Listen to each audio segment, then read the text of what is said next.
Podcast dengan saya Maya. Nah, di podcast kali ini kita akan ngebahas mengenai PPK Ormawa. Mulai dari apa sih itu PPK Ormawa, kayak bagaimana sih pengalaman orang yang mengikuti PPK Ormawa, dan tips and triknya untuk mengikuti PPK Ormawa. Nah, saat ini seperti teman-teman yang lihat, aku tidak sendiri, aku sudah ditemani dengan bintang tamu kita yang sangat-sangat luar biasa dan kece abis, yaitu Kak Wandi. Halo Kak Wandi. Halo Maya. Nah, Kak Wandi ini pernah mengikuti PPK Ormawa. Kak Wandi beserta timnya pernah mengikuti PPK Ormawa hingga ke Abdidaya dan berhasil meraih penghargaan terbaik satu ya Kak, kategori terkomunikatif Abdidaya Ormawa 2023. Nah, sebelum kita mulai podcast kita pada malam hari ini nih Kak, mungkin Kak Wandi bisa menyapa dan memperkenalkan diri Kak Wandi terlebih dahulu sama teman-teman mitra mahasiswa. Halo mitra mahasiswa, perkenalkan saya Wandi Nugraha, biasa dipanggil Wandi, dari program studi Pendidikan Bahasa dan Sastra Indonesia, Fakultas Bahasa dan Sastra, Universitas Negeri Makassar, angkatan 2020, dan merupakan ketua tim PPK Ormawa Hima Prodi PBSI BSWNM tahun 2023. Kak Wandi ini jurusan bahasa ya Kak? Iya. Aku pernah dengar nih Kak, kalau PPK Ormawa itu kayak semacam pengabdian masyarakat kan Kak. Iya. Kalau pengabdian masyarakat tuh yang aku dengar dia mengabdi ke desa atau ke kampung itu. Nah, itu mungkin bisa Kak diceritakan pengalaman kita waktu pergi di desa itu, desa apa, berapa lama, dan keseruannya itu gimana sih Kak? Jadi pertama kali saya ke desa itu tepatnya di Desa Sangrebone, merupakan salah satu desa yang ada di Kabupaten Takalar.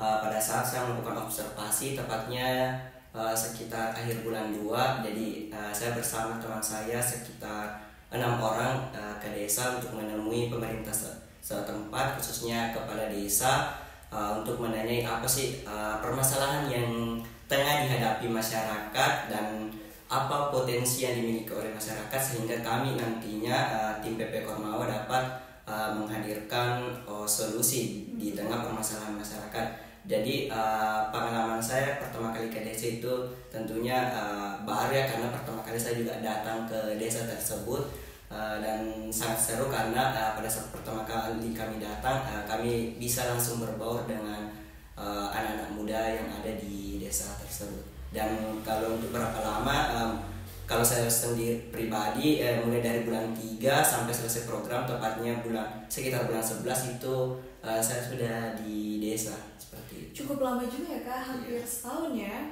Itu selama Kakak melakukan Abdidaya itu, dari selama Kakak mengikuti PPK Ormawa, Kakak bisa menarik kesimpulan apa sih sebenarnya PPK Ormawa itu, dan apa peran PPK Ormawa itu dalam lingkungan kampus? Sebenarnya sih di sini poin utama dari PPK Ormawa itu kan, PPK Ormawa kan adalah program penguatan kapasitas organisasi kemahasiswaan.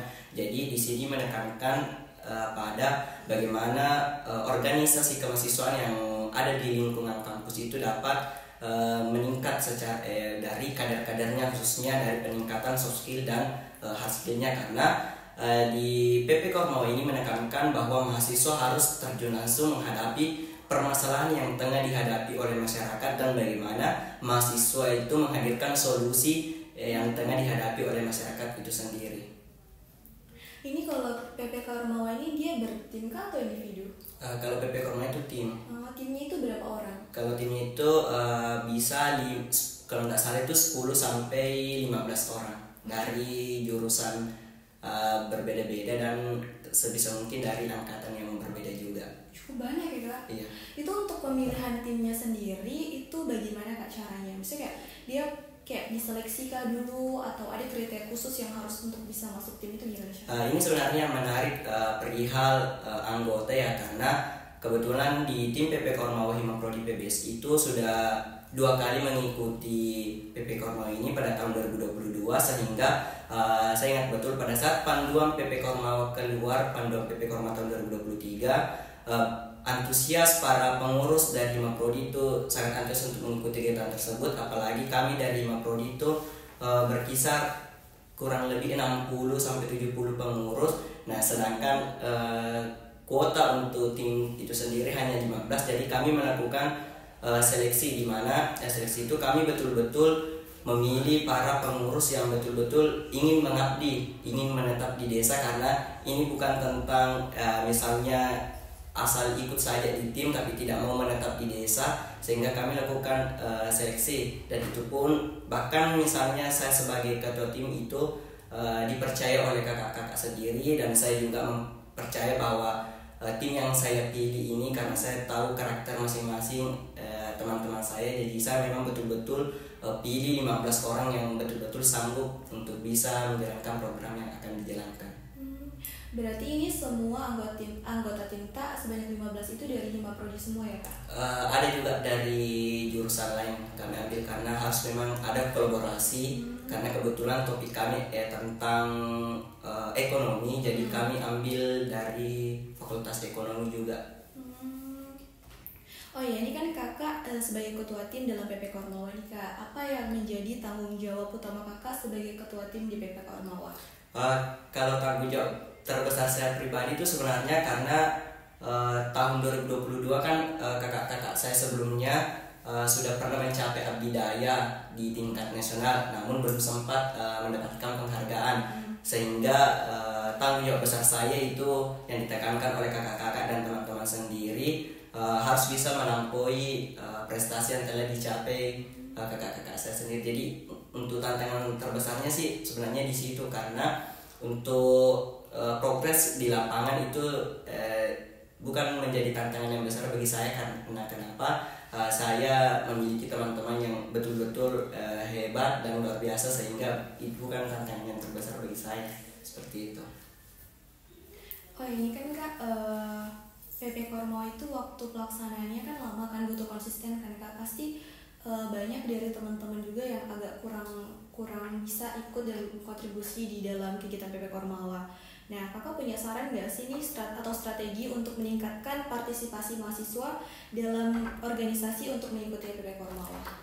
Sebenarnya ini juga menjadi salah satu tantangan sih, karena bahkan saya ingat betul hamin berapa jam kami mengumpulkan nama-nama yang ingin berpartisipasi di tim PP Kormawa, sekitar 2 atau 3 orang. Hamin beberapa jam itu ada rekan tim saya yang menghubungi saya dan mengatakan tidak sanggup dan tidak yakin bisa menetap di desa, sehingga langsung saya cari lagi penggantinya. Nah, untuk partisipasi sendiri saya rasa tidak perlu lagi kita tekankan bagaimana mahasiswa untuk bisa berpartisipasi di tim PP Kormawa ini. Kenapa? Karena saya yakin tahun ini partisipasi mahasiswa khususnya di lingkup UNM pasti akan semakin antusias. Kenapa? Karena melihat dari tahun-tahun sebelumnya yang semakin meningkat. Misalnya di tahun 2022 ada 4 tim yang lolos ke nasional, di tahun 4 tim kalau tidak salah, di tahun 2023 ada 5 tim, dan ditambah juga prestasi yang semakin banyak. Nah, artinya itu juga akan menjadi faktor utama partisipasi mahasiswa nantinya di tahun ini akan semakin antusias seperti itu. Jadi bisa dibilang mungkin di tahun ini akan lebih banyak ya Kak yang pasti antusias ikut daripada tahun-tahun kemarin. Pasti. Nah, selama kakak mengikuti kegiatan PP Kormawa ini Kak, apa saja nih yang menjadi kendala kakak pas proses pengabdiannya itu, apa aja yang menjadi kendala kakak? Kalau kendala sendiri sih biasanya kendala waktu ya, karena tidak bisa dipungkiri bahwa teman-teman saya pun juga sembari melakukan pengabdian, ada juga yang beberapa orang yang sedikit-sedikit mengerjakan skripsinya karena sebagai penyelesaian studi akhirnya, dan saya pun sendiri juga karena kebetulan kemarin sempat bertabrakan ada agenda, sehingga waktu yang kadang-kala menjadi hambatan. Dan kendala yang tidak diduga-duga itu misalnya cuaca, karena biasanya mungkin timeline kegiatannya sudah kita atur sebagaimana baiknya, misalnya hari ini kita lakukan ini, tapi ternyata fakta di lapangan misalnya besok langsung hujan misalnya, kan langsung berarti harus lagi cari strategi bagaimana supaya tidak tertinggal timeline yang akan dilakukan. Kalau untuk masalah kendala sih sejauh ini alhamdulillah tidak terlalu berat ya, karena memang antusias teman-teman saya, optimis, dan niatnya memang untuk melaksanakan program dengan semaksimal mungkin, alhamdulillah terrealisasikan di lapangan. Masya Allah. Kak, PPK Ormawa itu kan adalah semacam kegiatan pengabdian masyarakat ya kan ya, yang menghubungkan antara pihak kampus dan pihak mitra desa yang kita kerjasama dengan kita. Nah itu tuh bagaimana cara kita dan tim tak menjalin dan menjaga kerjasama dengan kampus dan pemerintah di area sana, Kak? Untuk mitra sendiri dengan kampus dan desa, sebenarnya di PP Korma itu ada dua mitra yang paling penting. Ada mitra internal dan mitra eksternal. Mitra internal ini adalah desa yang ditempati mengabdi, dalam hal ini pemerintah atau kepala desanya. Nah, kemudian untuk mitra eksternal itu dari misalnya kepala dinas yang ada di lingkup kabupatennya yang berhubungan dengan topik yang kita angkat, contohnya misalnya dari dinas pendidikan. Nah, bagaimana kemudian cara kampus dan desa itu bisa menjalin kerjasama, karena memang sedari awal lokasi pengabdian yang telah tim PPK Ormawa pilih itu nantinya akan menjadi desa binaan dari kampus kita, itu kampus Universitas Negeri Makassar, sehingga di situ terjalin kerjasama antara pihak kampus dan pihak desa atau kepala desanya, dan juga yang membuat hubungan itu semakin membaik karena pada saat pelaksanaan program pihak kampus atau dosen pendamping tim PPK Ormawa itu beberapa kali berkunjung ke desa, sehingga hubungan antara pihak kampus dan pihak desa itu semakin membaik seperti itu. Jadi pas pelaksanaan PPK Ormawa itu bukan hanya tim ya Kak yang datang, dari pihak-pihak kampus juga, mungkin dosen pendamping. Iya, dosen pendamping. Itu untuk perizinannya sendiri Kak dimulai dari kampus dulu atau dari desa dulu yang kita urus? Dari desa dulu. Kan ya, misalnya kita ke desa dulu nih, misalnya kita ke desa, kemudian kita komunikasi dengan kepala desa. Nah, biasanya itu kepala desa misalnya kita sudah rancang program yang akan dilaksanakan, pasti pihak desa itu akan meminta semacam rekomendasi dari kampus. Nah, setelah kita berkunjung ke kepala desa, saya ingat betul kemarin saya berkunjung ke kepala desa, kemudian besoknya saya ke kampus untuk mengurus surat rekomendasi, dan beberapa hari kemudian saya mengantarkan surat rekomendasi itu ke desa tersebut. Seperti itu. Jadi kita harus dulu urus surat perizinan ke desa ya Kak, ke pemerintah desa di sana, baru minta surat rekomendasi dari kampus. Kayak gitu ternyata. Oh ya, kita lanjut nih Kak. Apa nih Kak, selama kita ikut kegiatan kemarin di sana, apa dampak positif yang kita rasakan ke diri kita? Kalau untuk dampak yang paling saya rasakan itu yakni ketika saya merasakan betul bagaimana ketika menjadi sosok pemimpin, ketua dalam sebuah tim, karena memang betul-betul 15 orang kan, jadi 14 kepala yang harus kita pimpin, harus kita tahu karakternya, sehingga secara tidak langsung hari demi hari kemampuan kita untuk memimpin itu kan semakin meningkat, di samping kolaborasi dengan teman-teman, kerjasama dan saling percaya itu jadi terasa lebih meningkat seperti itu. Ini PPK Ormawa itu kan dapat pendanaan juga ya Kak, dari kampus kayak administrasi, terus dapat pendanaan baru mengabdi. Nah itu gimana nih cara kakak mengelola dana pendanaan itu untuk mendukung kegiatan PPK Ormawa? Jadi untuk masalah dana di sini sebenarnya saya tidak terlalu paham juga, makanya saya dibantu dengan teman-teman saya yang memang notabene-nya merupakan demisioner bendahara umum. Jadi itu yang membantu saya mengelola administrasi yang ada di PPK Ormawa ini.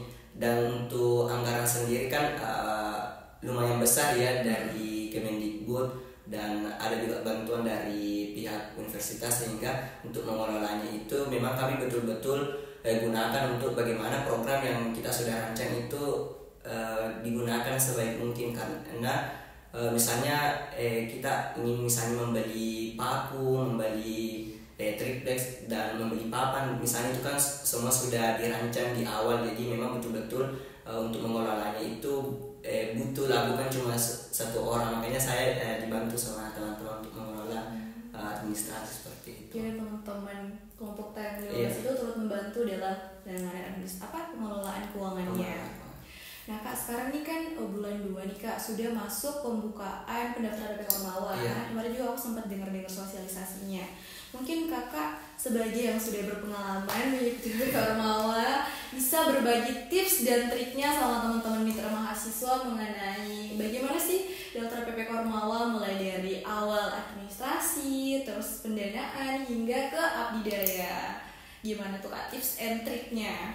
Kalau tips dan triknya itu sebenarnya kan kebetulan kan kemarin kan tanggal 19 kemarin kalau nggak salah itu panduannya sudah keluar dan juga penyusunan proposalnya itu sudah mulai. Jadi untuk teman-teman atau PPK Ormawa atau lembaga kemahasiswaan yang ada di lingkup UNM khususnya, yang paling penting dulu itu bagaimana teman-teman menyiapkan tim pelaksananya dalam hal ini teman-teman memang sudah ada yang ditunjuk sebagai ketua tim supaya terkoordinir apa-apa untuk kedepannya. Yang selanjutnya juga teman-teman harus memang betul-betul memilih topik yang betul-betul Ormawa itu kuasai. Contohnya kami dari Himapro di PBSI karena notabene-nya adalah bahasa, sehingga kami memilih topik desa cerdas. Jadi pemilihan topik itu sangat penting karena itu yang akan dijalankan di program PPK Ormawa ini. Kemudian setelah kita memilih topik, bagaimana caranya kita menentukan lokasi, karena ini juga lokasi menentukan apakah program kita dapat berjalan dengan lancar atau tidak. Karena kapan-kapan kita misalnya menentukan lokasi tapi tanpa ada komunikasi lebih awal dengan desa dan tanpa kita mengetahui misalnya apakah memang di desa itu memiliki permasalahan dan memiliki potensi yang patut untuk dikembangkan. Karena saya melihat itu dua yang paling penting, topik dengan desa untuk di awal-awal, karena tanpa dua hal tersebut tidak mungkin teman-teman PPK Ormawa itu bisa melangkah ke pembuatan subproposal. Jadi kalau sudah ada topik, sudah ada lokasi yang menurut tim itu bagus dan sudah menjalin kerjasama dengan pemerintah setempat, otomatis dalam pembuatan subproposalnya itu akan lebih mudah, karena di subproposal itu memang ditekankan bagaimana misalnya di ringkasan subproposal sudah ada dituliskan misalnya ada permasalahan yang dialami di desa tersebut, kemudian apa sih sebenarnya potensinya dan apa sebenarnya solusi yang akan ditawarkan, sehingga subproposal yang kita buat akan lebih tinggi kualitasnya, seperti itu. Kalau untuk lolos abdidaya nih Kak, tips and triknya gimana? Sebenarnya sih kalau untuk tips dan triknya lolos abdidaya itu sebenarnya susah-susah gampang sih. Yang jelas itu bagaimana caranya kita dapat melakukan pengabdian dengan sungguh-sungguh. Karena kalau misalnya kita sudah dinyatakan lolos pendanaan, otomatis kita sudah harus siap melakukan pengabdian, karena dana juga dari Kemendikbud itu tidak main-main. Jadi betul-betul kita harus menggunakan, dan program yang telah kita susun harus betul-betul dijalankan. Karena kapan-kapan misalnya kita tidak jalankan, kemudian Kemendikbud sudah percaya untuk memberikan kita dana, begitu saya rasa tidak akan mungkin kita bisa sampai ke abdidaya. Dan satu hal yang paling penting sebenarnya, ketika misalnya teman-teman sudah dalam pengabdiannya sudah merasakan capek, keringat, saya yakin insya Allah hasilnya pasti akan bagus juga. Yes, usaha tidak akan mengkhianati hasil, iya. Kak. Oh ya, tadi judul PPK Ormawa Kakak apa? Desa Berdaya. Kalau topiknya itu desa cerdas, kalau judulnya itu pengembangan pojok literasi untuk mewujudkan masyarakat cerdas dan berdaya secara ekonomi berbasis wisata budaya di Desa Sandrobone. Apa tuh pada saat itu yang memutuskan Kakak untuk mengambil judul itu? Karena kami diskusi dengan dosen pendamping kami. Jadi dosen pendamping kami yang membuatkan kami judul untuk mengambil judul top. Misalnya teman-teman sepakat untuk mengambil topik desa cerdas, kemudian kami konsul dengan dosen pendamping kami, dan dosen pendamping kami membuatkan kami judul melihat dari potensi dan masalah yang tengah dihadapi oleh masyarakat. Oh ya, tadi kan kakak sempat bilang juga bahwa pencarian lokasi yang tepat pun itu sangat penting banget menunjang keberhasilan PP Kormawa. Nah itu mungkin bisa dibagi juga Kak tips and triknya sama teman-teman mitra mahasiswa, gimana sih cara menentuin desa untuk kegiatan PP Kormawa? Iya, karena desa ini kan enggak semerta-merta misalnya kita mau di desa ini langsung saja dipilih. Jadi kalau kami kemarin dari 5 prodi misalnya kami kumpulkan misalnya teman-teman yang ada dari misalnya dari Kabupaten Maros, Kabupaten Pangkep, Kabupaten Goa, dan Kabupaten Takalar. Misalkan orang yang dari situ pasti dia lebih paham bagaimana situasi di desa-desa yang ada di kabupaten ini masing-masing. Jadi kami kumpulkan, kami mencari informasi, menggali informasi dari teman-teman cerita misalnya yang dari Kabupaten Goa, cerita misalnya ada desa yang begini di Kabupaten Goa, cerita juga misalnya dari Kabupaten Takalar. Nah sehingga ketika misalnya kita sudah menggali beberapa informasi dan kita juga melihat potensi dari kerjasama dengan mitra, dalam hal ini bupati yang ada di kabupaten tersebut, karena bupati juga sebenarnya sangat berpengaruh dalam mendukung program PP Kormawa ini.